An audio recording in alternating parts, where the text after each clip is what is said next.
So, Heidi, are you ready? Then we begin. I was on that one. Yeah. That was also in Italy. Hey, wait.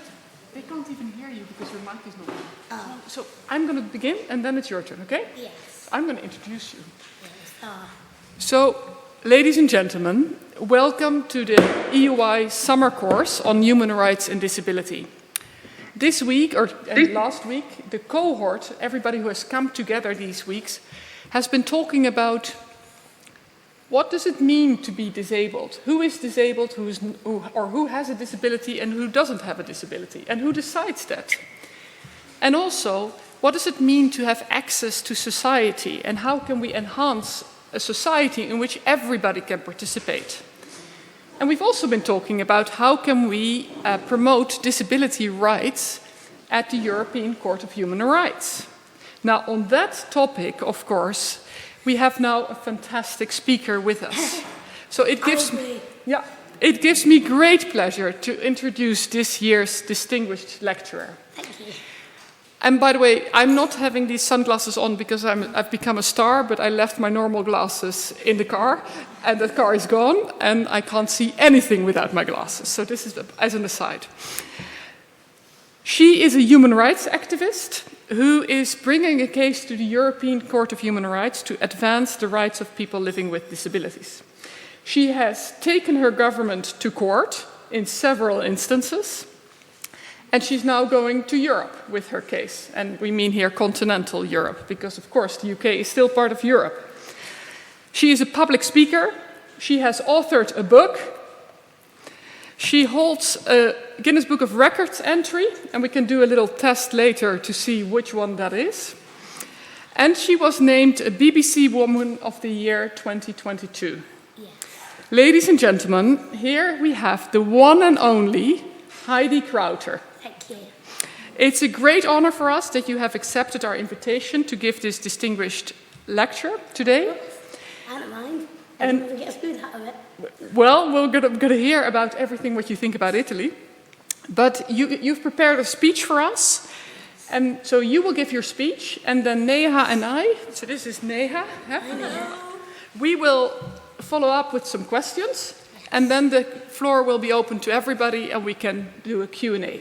And we have people here in the room, but there are also lots of people with us online, and they can see us. Any hard questions, give it to my mum. So, can you repeat that? Any hard questions, give to her. Yeah. So all hard questions go to Mom, but the other, you can deal with quite a few questions yourself. So we'll see. Anyway, now you begin with your lecture, and then we'll see what kind of questions we have. Well, thank you for that lovely introduction. I know how amazing I am. I just wanted to say how amazing my husband is as well, in supporting me in all of this. He is awesome. He is also very good at hymn numbers and in the bedroom. Anyway, that's too much information, sorry. My name is Heidi Ann Carter. I am 27.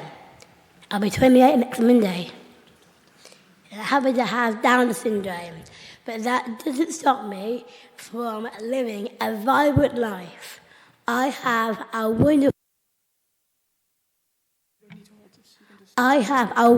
family, and they love me just as I am. My parents have always treated me the same as my siblings, and I've seen no difference between me and my siblings. People say that people with Down syndrome can't learn. I'm here to advocate that we can.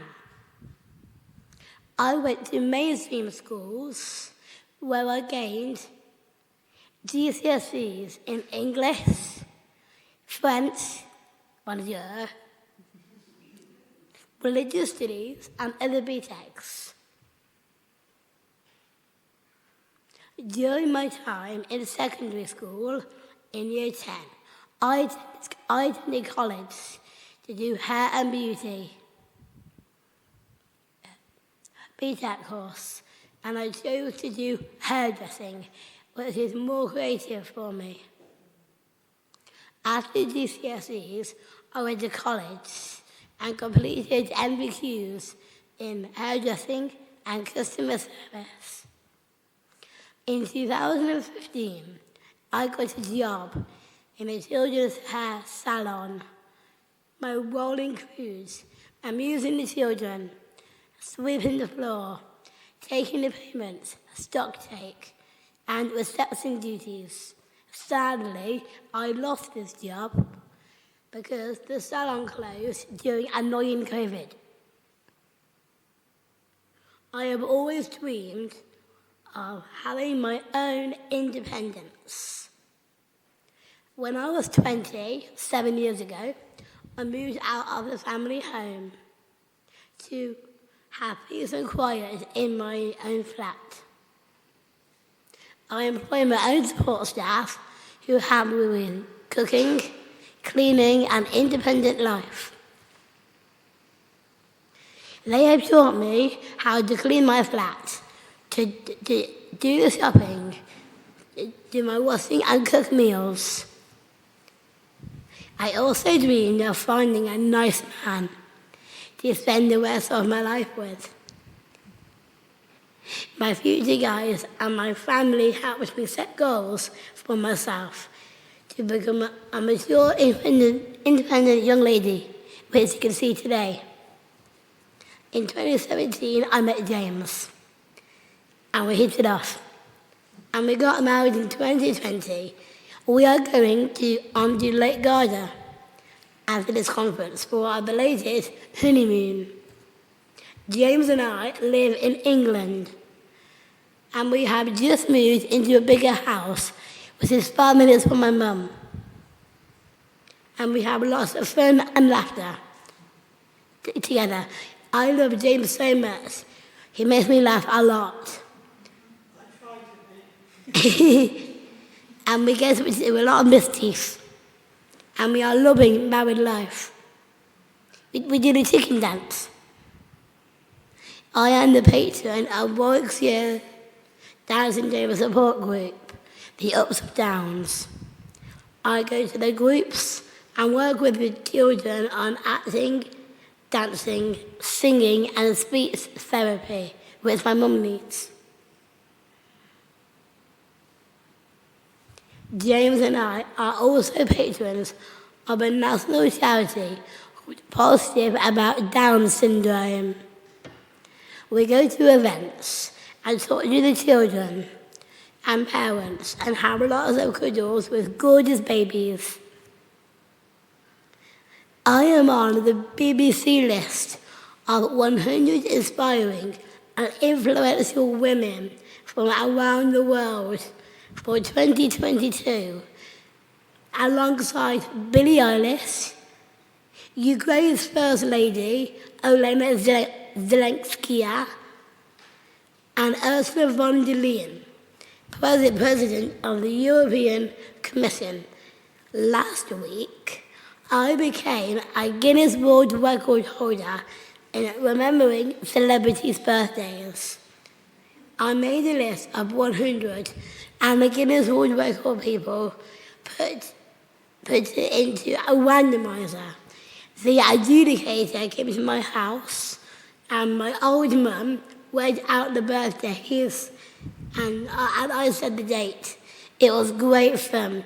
I had 3 minutes, and I remembered 70 birthdays. If you tell me your birthday, I will tell you a celebrity that you share it with. My husband shares his with Henry VIII.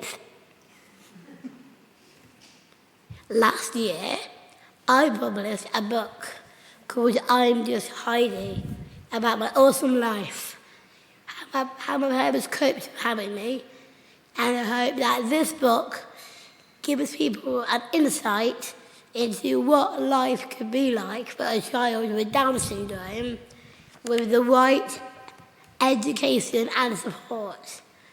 I also hope that this book will encourage young parents who are scared for their children's future. I do a lot of campaigning for unborn babies with Down syndrome, as well as training and speaking to student nurses, doctors and midwives at Coventry University, which is where I live, about my life and how professionals should treat individuals with Down syndrome. I campaign for individuals with Down syndrome and parents to get up-to-date information and facts on how people with Down syndrome can live fulfilled lives like me and James. I campaign for Don't Screen Us Out, so professionals and the government include our views, opinions, and thoughts into future plans of pregnancy testing and the new NIPT testing, which was rolled out in 2018. Pregnancy screening first started in the 1970s when she was born, when important people thought that stopping babies being born with Down syndrome was like a cure, but it's not. It seems so old-fashioned to think that now, but how can we change that? How can we change the outcomes? I am told that the NHS has never carried out a proper assessment of the impacts of the pregnancy screening. The Don't Screen Us Out campaign thinks that really needs to be done so that positive changes can be made and people are making proper, informed decisions. I regularly talk non-stop and on the TV and radio about my court case, my life and other campaigning. I found out in February 2020 that the law states that a baby with Down syndrome, or as the law says, serious handicap, can be aborted up to birth, but for a baby without Down syndrome, it's 24 weeks, which is downright discrimination. The numbers aborted after 24 weeks is small, but has increased from 14 babies with Down syndrome in 2020 to 24 in 2021. I believe that everyone should be treated the same as any other human being. We all have value, and we all have as much right to live as anyone else. I think that all babies should be equal in the eyes of the law, and this law makes me feel less valuable and not worth living. But I know that my life is worth living. I wanted to do something about this. I didn't want you to just sit down and take it. I just wanted to fight this injustice. So we contacted our solicitor to help us take the UK government to court, and that with the pot. Firstly, we went to the High Court in July 2021, and a lot of people came to support me. I felt quite nervous, but I didn't go to all of it, as it was very hard and upsetting to listen to. I am the first person with Down syndrome to take a government to court. We went back in September and found out that we lost. Boo! I felt defeated. I was so upset I broke down in 2 interviews, but I had lots of support from the Down syndrome community, and James gave me a massive hug. And so I carried on to appeal the judgment. As you know, we had to ask for the right to appeal. The appeals court asked us to come to court to put our case for the right to appeal, and we won. They granted us the right to appeal. But my attitude is, let's do this. So we went to the appeal court in March 2022 on National Women's Day, and I felt that the judge was very good in hearing both sides. But unfortunately, we lost again, because apparently my views don't matter. Thank you. But I think they jolly well do. And then I said, let's take on the world. So I appealed to the Supreme Court. But unfortunately, they rejected the case because they can't see the discrimination. Well, they don't have Down syndrome, do they? I do, and I know it's discrimination. So now we are off to Strasbourg to eat their food and to the European Court of Human Rights, that I'm very excited and nervous about, as I don't know what their attitude will be like towards people with Down syndrome. I am hoping their hearts and minds will be changed and open to people with Down syndrome, no matter who they are. When I first started campaigning, not many people knew about the law, but now I have let the world know, and some people have changed their views about the law. I've been invited to speak at a conference taking place in Japan this year. Sadly, it's online. And Germany has been very interested in my work, which is also online. And the work of Don't Screen Us Out in recent months. And I will never give up. I am going to fight to change this law. And not many people knew about people with Down syndrome in 2023. People now have a different view of Down syndrome because of me and my campaigning. I know that some people have not had abortions because of my campaigning.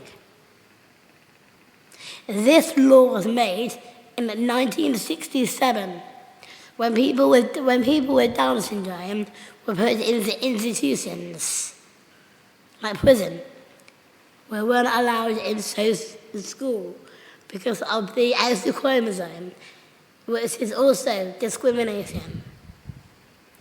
I am a passionate follower of Jesus Christ, my Lord and my Saviour. And when the going gets tough, I rest in his great love for me, and that powers me through my campaign. One of my heroes is Esther, also my sister-in-law is called Esther, in the Bible. She did not give up in her fight, and neither will I. Win or lose, I have changed people's perceptions on Down syndrome. And even if I am too early with my challenge to disability discrimination, I know that one day the law will change, just like eventually it did for slavery. Thank you for listening.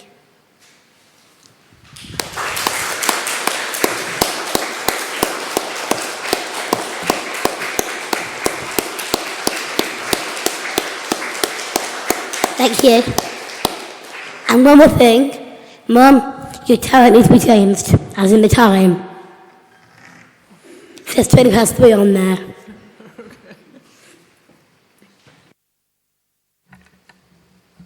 Would you like to join us?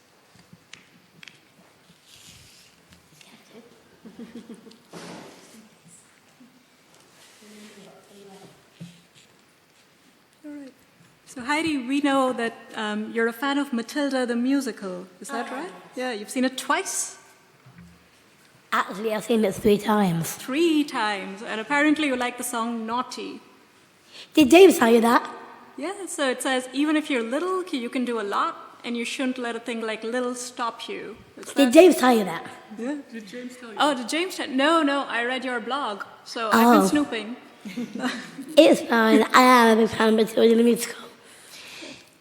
Did James tell you? We actually met the actors. Really? And he told me that he's got a crush on the actress who plays Mrs. Honey. But it's clear that, the message, though, of the song, that you shouldn't let a thing like Little stop you, you've clearly taken it to heart. I will never let being little stop me. No, and so if I look around the room and I ask how many people have written a book like you, Yep. maybe a few hands, we're all academics. If I look around the room again and ask how many people took their government to court, hands? Not really, just you.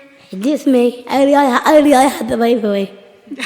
And then if I ask how many people are Guinness Book of World Record title holders? None. One in the room. And then if I ask how many people have all three, have written a book, taken the government to court, are Guinness Book of World Record title holders? William Wilberforce. None of them. Well, it's the law. Yeah. None of this law. Oh, sorry. Yeah, so none of this lot, exactly. And so that leads me to my question to you, Heidi. Okay. You've achieved so much, Yes. but what do you count as your biggest achievement? For you, what is your biggest achievement? Oh, my biggest achievement is marrying James. And why? James is with us, huh? Yeah, my biggest achievement is marrying James. And of course, changing the law. But James has been so amazing in my support, in my case. He always, he's been amazing. Whenever I get upset, he just gives me a massive cuddle. And my mum as well. She's one who takes me places. Okay.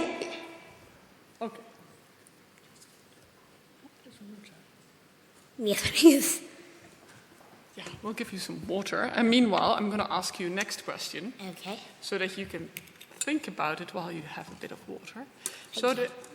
You've taken the UK government to court, and you mentioned in your speech all the different courts you've been to, and also that you went to the court, but they let lawyers speak for you. They didn't want you to speak there. So here you give the speeches, but in the court it's lawyers who do the speaking. What do you think of courts and lawyers and legal arguments? You even cited the law. You used the terms from the law. Serious handicap was the word.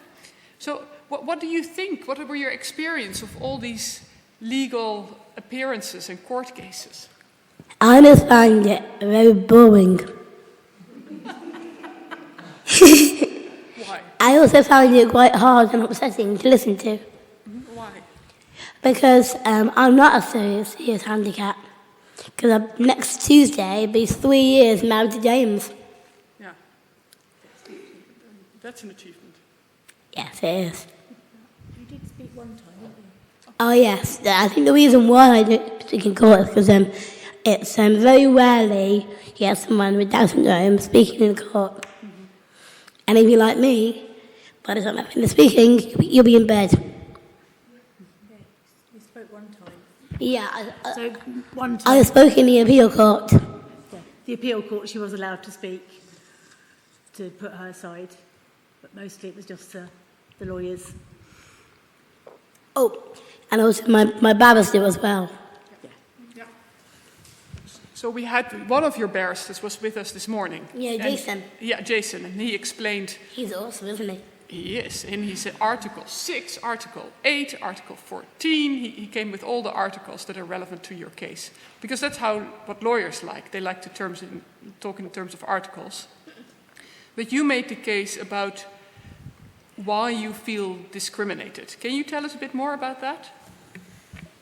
Well, the reason why I feel discriminated against is because the law states that a baby with Down syndrome can be aborted up to birth. But a baby without Down syndrome, like my mother, it's 24 weeks. And And the reason why it's so discriminated against is because I am someone who has Down syndrome, and I've never been discriminated against in my life. My parents have always treated me the same.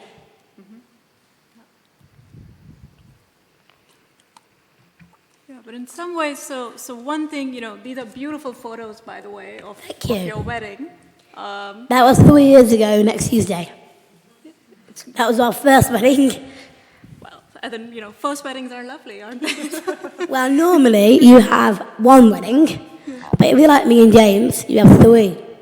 Only because of COVID. Yeah, the first wedding was the first wedding that was allowed, because I wrote in my birthday card. It's the first day Boris allowed wedding. Yes. And we were married under God, which is important to us. And then we had to make it legal on Daniel Radcliffe's birthday. And then on the 7th of May last year, we had a massive celebration. And my mum said the next time she plans a wedding, the week after his birthday and the day after mine, call us stupid. But don't. Otherwise we'll get to Verona. And so on your wedding day, we found the wedding photographer who'd come to take the pictures that we saw right now online. And he has a blog. And he's written about his experience, what a beautiful wedding it was, how much he enjoyed being there for your wedding. And he's spoken about your father. He said your father gave this wonderful speech at your wedding where he remarked how much joy you and James bring to each other, and then how much joy you bring to the lives of people around you. And then he also said, he looked around, apparently according to this photographer, and he asked, in Britain, how many British people can say that they are happy with their lives, that they are part of their communities, that they have friends, that they contribute to their communities? And apparently, and this, I'm curious to think what you think about this, Heidi, that apparently the statistics show that the number of people with Downs who say that they are happy with their lives is much higher than people without Downs. And why do you think that is? Why are people with Downs happier statistically? Well, I am really happy with my life. And a little background on my photographer. He was actually a friend of my uncle's, who is now with the Lord. So,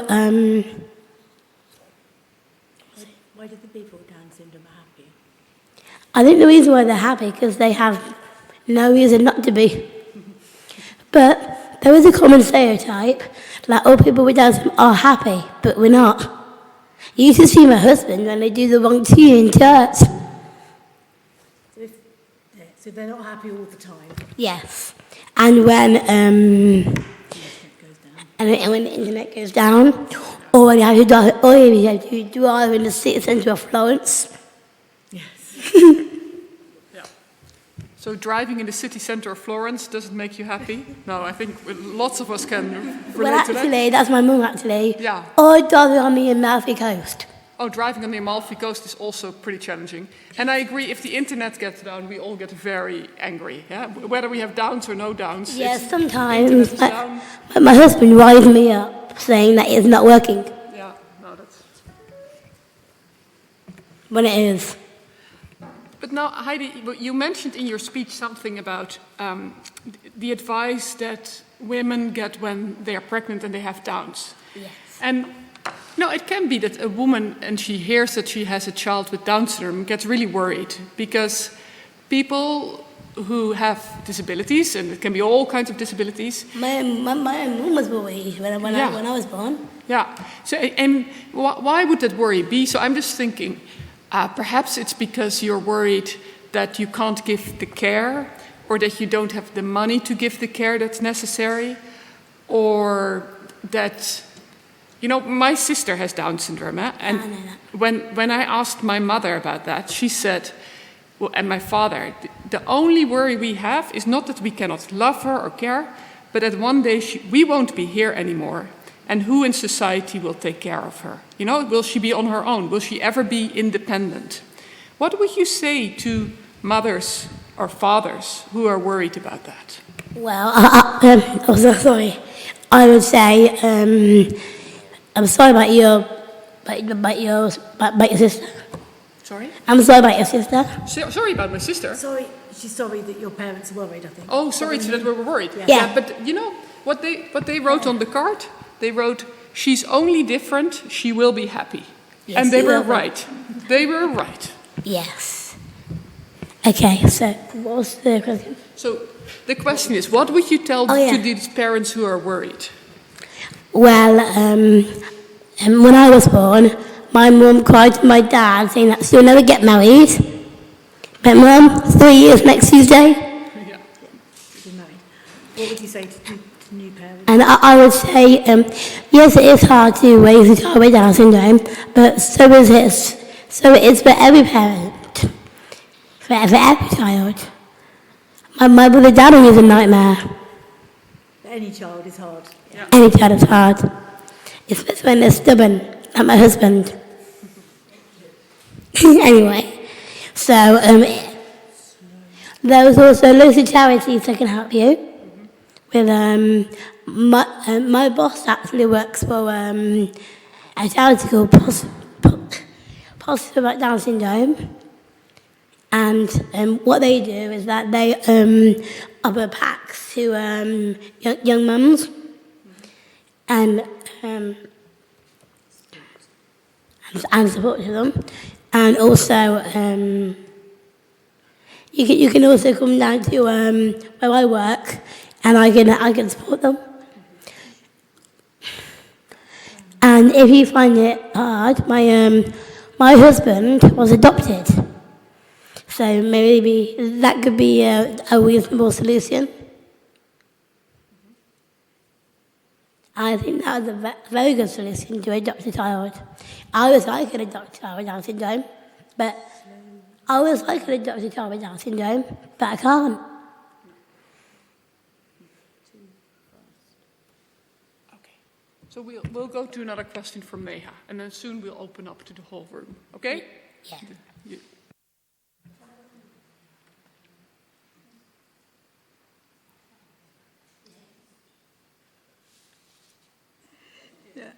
So Heidi, you clearly care about style, and you clearly care about fashion. I see the sparkly shoes, I see the sparkly headband. I care for James for fashion. But you trained, right? You trained in hairdressing, and you Yeah. worked at a salon for a while. Yeah, but sadly I lost it because of Because of annoying COVID. Yeah. COVID was very annoying. The first lockdown was really hard on the first lockdown when Boris was at his parties. When Boris was... Was at his parties. Sorry, Mum. When Boris, yeah. When Boris was at the Oh, parties. Boris was the parties. Me and David couldn't see each other for 4 months. Yeah. That was really hard. Yeah. You couldn't get married. But you couldn't see each other for 4 months. That was really hard. Yeah. And we all had horrible hair because none of us could go to a salon during COVID. And he told me that it was peace and quiet. Yeah. But now you slowly see people with Down syndrome, for example, in the fashion industry.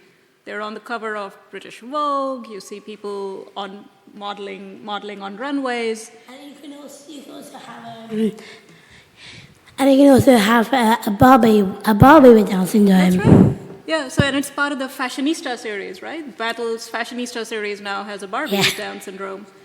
What I do never you, heard of what do you think about this? Like, do you think the industry is doing a good job or with representing people with Down syndrome? Do you think they can do more? Can they do better?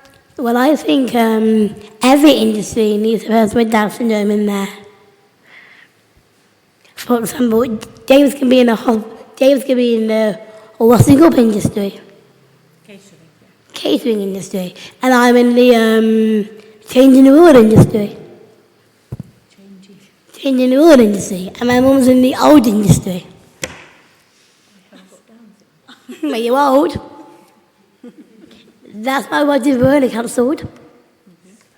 That's my YG Verona cancelled. That's my YG Verona cancelled.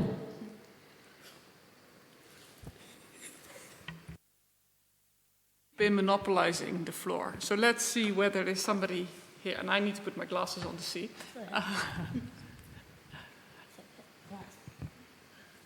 Is there anybody who would like to ask Heidi a question? I see a few. Let's collect a few questions, okay? And then you can... Kind of say, no question is a silly question. No question is a silly, that's true. Although, we sometimes get very silly questions. Except from James, and the probably will be. Okay, that's true. First of all, I have a comment I'd like to make to Heidi. Thank you very much for this very inspirational and great talk. As someone myself who has a learning disability, I just wanted to thank you so much for telling everyone your achievements, what you've achieved, your Guinness Book of World Records achievement, taking the government to court, and thank you so much for being inspiring people, you know, with disabilities that they can do, you know, that doesn't stop them. They are who they are as, and that should not let them stop them from doing the achievements that they want to do. So thank you so much for that. It's okay. What's your name? Michael. Thank you, Michael. You're welcome. And I did actually have a question for you. I found when I was at school, in my experience with myself with having a learning disability and other people with Down syndrome, that it was often very tough to get the disability support that was required at the schools due to lack of budget cuts, etc., and lack of staff in the support sector. And I was just wondering, would you be all right telling us about what your experience at school was like with Down syndrome, and if you had any of these similar difficulties yourself in getting the support that was necessary while you were at primary or secondary school? Well, first of all, I want to say I'm sorry for people who don't have good experiences. And also, I would say, when I was at school, I had fantastic experiences at school, having Down syndrome. What was really helpful is that my first school was a primary school, and that was, we all went to the same primary school, which was very easy and less stressful. And I did get into a lot of mishaps. For example, I sat in a holly bus and I tried to eat other people's lunches. Anyway, and then I had someone called Debbie Hemming, who looked after me until I was in year 6. And so they were very good and helpful. And at James's school, he had a good experience as well. Secondary school? Yeah, secondary school, I had a very good experience. They had this thing called a personal learning centre called PRC, where I had support staff to help me. And James had a good experience at school as well. But he was a bit of a nightmare in his first school, because they had to build fences to keep him in the school. He'd run away. Yes, he would. And so hats, and I had about 6 girlfriends in secondary school. Heidi was quite lucky in that just before she started school, our local council had been really bad at including children with disabilities. So they'd had a telling off from the authority. So all the money was ploughed in, was given to the schools. So she was born at a good time. But it's definitely not good in all areas. No. People are really struggling. Do you know the expression of postcode lottery? Yeah. It's very much a postcode lottery. Yeah, we know people who had to go to tribunal to get their support.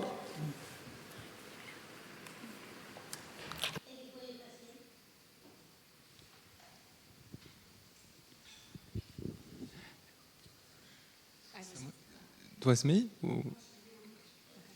Okay. But it's okay. You can start. Heidi, thank you so much. And actually, you're an incredibly inspirational public speaker, which I give you a lot of credit because many of us Thank you.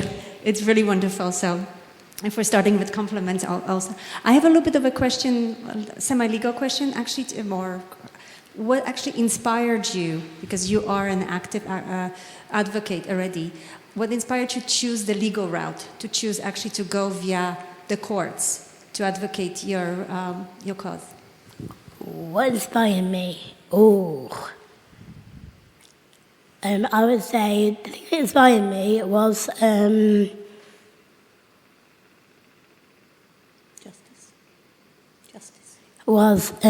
being a Christian and the fact that I have the Lord of Hosts beside me.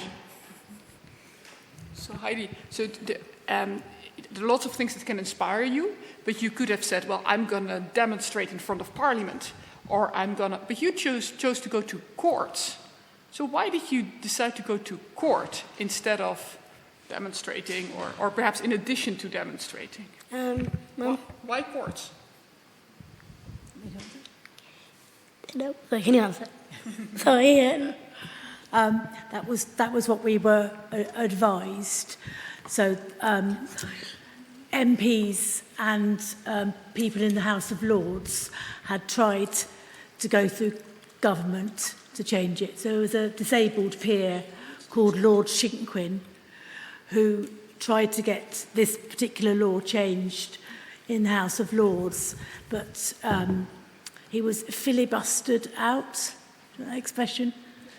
So the other lords They and would not peers, stop talking. yeah, the other lords and peers Like myself. were like Heidi and didn't stop talking, so they ran out of time, and that lord, he's disabled himself, and he's had hate crime and death threats against him for trying to go that way through Parliament to get it changed.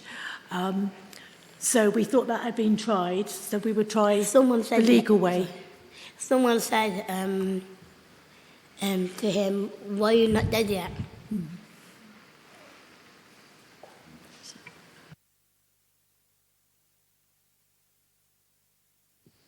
Hello, so my name is Germain, very, very French name. I did French at school. So, bonjour. Bonjour. My question is related to the previous question.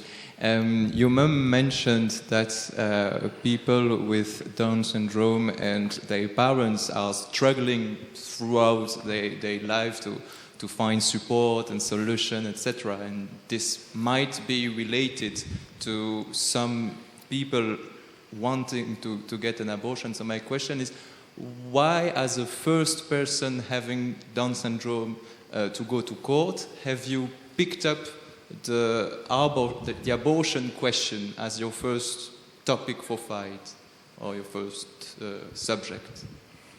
Well, thank you for your question.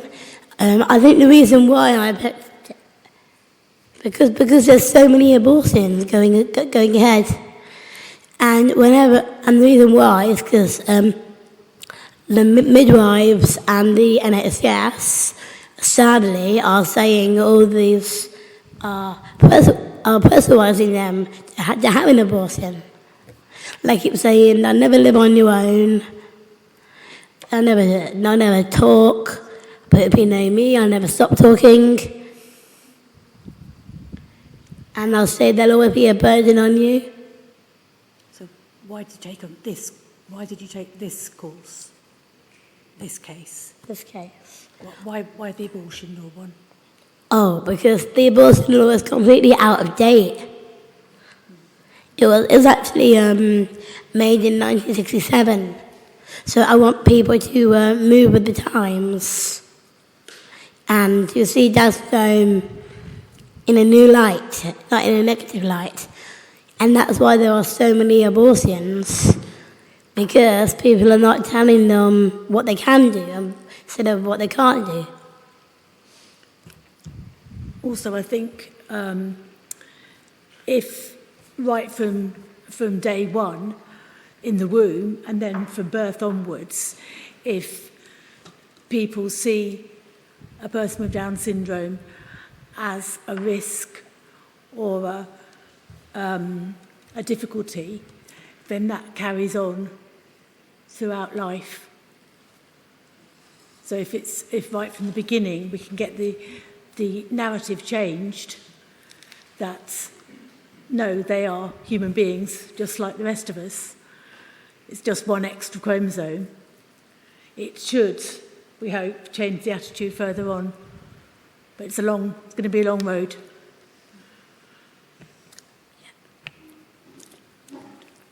Thank you. Can I just say,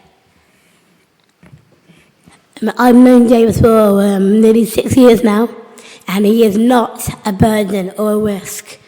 He is the best husband in the world. Every day is so fun with James. And I would not change a thing about him. I would. Were there more hands? No? Anybody online wants to join us with questions? Not yet, but I can do an encouragement for those online. Yeah, Claire. Claire Kilpatrick is also a professor at the Institute.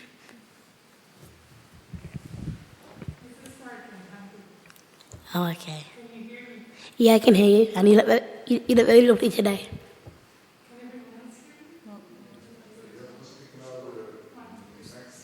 I think this is going to work now. Yeah. Excellent. So thanks so much for your talk that I really enjoyed very much. Thank you. And I loved seeing all the pictures as well and meeting your family. So it's all a very special occasion for the Distinguished Lecture in the Human Rights Academy this year. I wanted to go back a little bit to ask you about your experience as a litigant, so as someone going to court to make these arguments. Because when I read about other people who have done similar things, for example, in the US to say black children should be educated alongside white children, two very important questions are asked that I would like to ask you. One is, we've already discussed it a little bit, how could litigants like yourself challenging discrimination be better heard by the courts? So what would have improved your experience as a litigant before all these courts you've been? So if you could advise the European Court of Human Rights, where you are going next, how to hear my voice, what advice would you give them to change, standard court practice? And my second question, the other very important thing in this literature is how the lawyer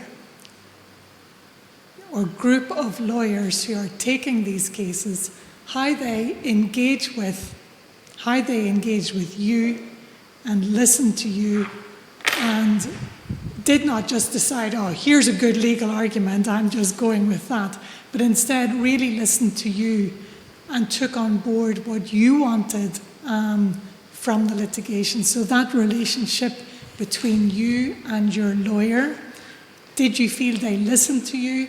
Were they taking your wishes into account and how they presented their arguments? So I'd be really interested to hear about both those points. One, how can the courts make things better and hear from discrimination, people saying, I've been discriminated against?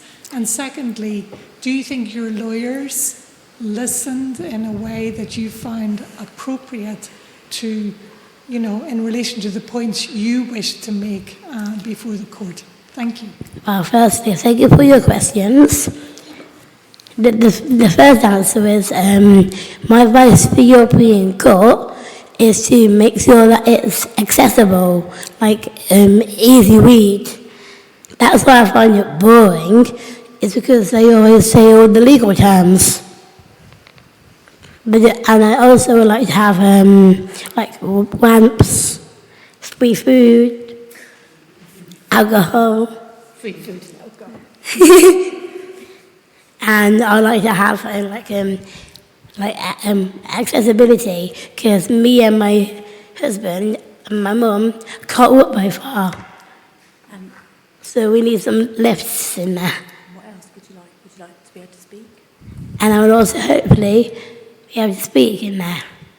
I'm not sure if I can yet. Hopefully I will. And what I definitely need is a lectern where people can see me, as I'm quite small. And in relation to your second question, my barrister, Jason, he's been really good. He's always listened to me. He's awesome. He's like a friend to me. He's more than a barrister. He's probably my friend. And he's definitely had me in the forefront of this. So thank you for your questions. So what you've just said can be very influential, because Claire is a professor who knows everything about legal mobilization, how people mobilize to go to court. So she can translate your advice into her writings and her books. Thank you. Yeah? Just add, Heidi, just a bit of confidential gossip. So Jason Koppel was here studying at the EUI at the same time as me. So we both come from the same place, from Northern Ireland, and we both came here at exactly the same time. So he was one of the first people I met when I came to the EUI as a student. See, the EUI is the place to be. Huh? So that's why it's good you're here in person and not just online. All these online invitations. Huh? I know. Yeah, this is better. Here you get the pasta and the pizza. I would love to go to Japan in person. Mm-hmm. You would love to go to Japan in person. Yeah, I can imagine. Yeah, I can go shopping. I can go shopping at Giza. Mm-hmm. At Giza. At Giza, okay. Yeah. It's a shopping centre in Japan. Shopping center in Japan. Yeah. So we don't see any hands up, but I would like to take you up on the challenge, and then we stop, we give you a break. But shall we do a few birthdays? Yeah. Okay, so that's Alexandra. Alexandra, when is your birthday? You need a mic. It is the 6th February. Oh. The 6th. So Alexandra's birthday is the 6th of February. The same day as Bob Marley. Bob Marley. Yeah, man. Wow. So, and there we have Jess Weissman. Jess, what's your birthday? July 1st. Princess Diana. It's for seatbelt. Mine's the 3rd. Yours the 3rd. Okay, anybody else who wants to volunteer their birthday? My birthday is the 3rd of February. The same day as Sean Kingston. Who's he? He's a famous rapper. Neha. September 3rd. The day that war broke out. The day war broke out. But who else is the 3rd of I don't September? know. My brother. Okay, That's all I know, sorry. okay. No, your brother, your uncle. It's the day before Beyonce. The day before Beyonce. Okay, good. No, one more. September 5th. Freddie Mercury. Don't stop me now. Oh, good. Well, I think you have confirmed that you deserve the Guinness Book of Record title on this item. Yes. Okay, good. Hey, don't worry, I'll ask my mum to Google yours. Yeah, we have to Google a few difficult ones, huh? Yeah. Yeah, we can Google with the 3rd of September. Yes. Yeah, James is increasing the challenges. He wants you to do even better. Well, maybe you could test me over dinner. Yeah, we'll test you over dinner. Because that's a really important dinner, huh? Good. James has got the same birthday as Kevin De Bruyne. Manchester City player, so that's a good day. And King Henry VIII. No. I bet he'll be I bet he'll be a better husband than he is. Yeah. He was. Yeah. King VIII was not particularly kind to his wives, eh? No. No, you've done definitely better. What he did, he got into an argument and then beheaded her.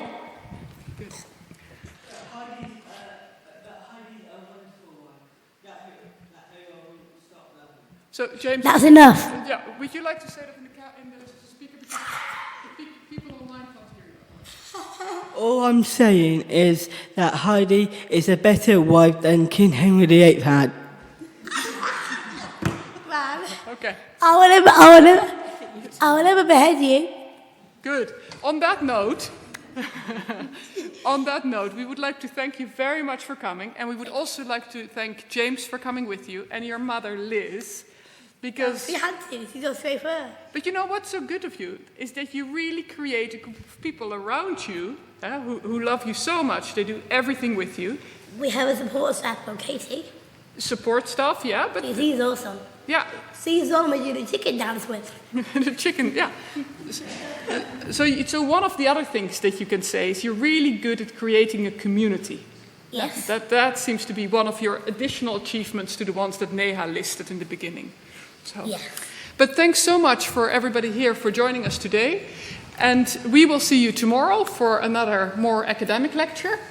We're going to go through the law again, so you don't have to come for the legal discussions if you don't. Boring. Yeah, you're going to go to see Florence and Lake Garda and other nice things. Well, we're going to get to Verona first. Okay, Verona first. Please pay for my mum 3 hours in the car with us. Yeah, 3 hours she has to stay. And here everybody also deserves a break because everybody's had a long day of lectures and speeches and law. And then we see you tomorrow, and thanks a lot for everybody here for being with us. Yeah.